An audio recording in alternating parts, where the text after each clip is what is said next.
Ìwọ tó pè mí last time tó fún mi lọ́wọ́ mọ́tò.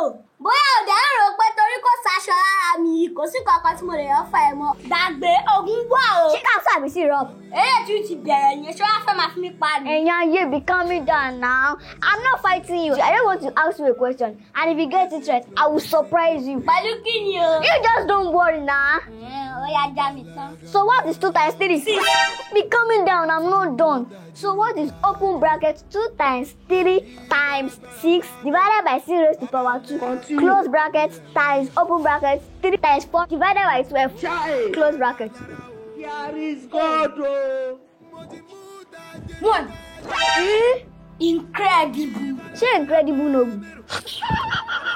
Well, you got it. Ṣé o mọ èmi ni tẹ́lẹ̀ ńkọ́? Oh, isn't that because I asked you a simple question? Wo Mariwood ńkọ́? Guess what? Kí ni? Ṣé o bẹ́ fún mi $100 ní ọ̀lọ́ ni? I will surprise you. What if I get your uniform? Ṣó lẹ́nu tó máa bá àgbá ni? Ìwọ náà ṣàmọ́kọ́ àti gbà tọmọ kúkúrú egbére yẹn ti gbáṣọ mi lọ. Ṣé o ní pé anybody ò fún mi respect mọ́ bíi ti tẹ́lẹ̀? Don't worry, I will get it for you. Guess wetin? Kò máa kí ṣọ̀rọ̀ wẹ́lẹ̀ léyìí. Trust me. Tó bá lè ṣe lè fún mi inú mi á dùn o. Má fọ ọmọ ìyá mi mo wà pẹ̀lú ẹ.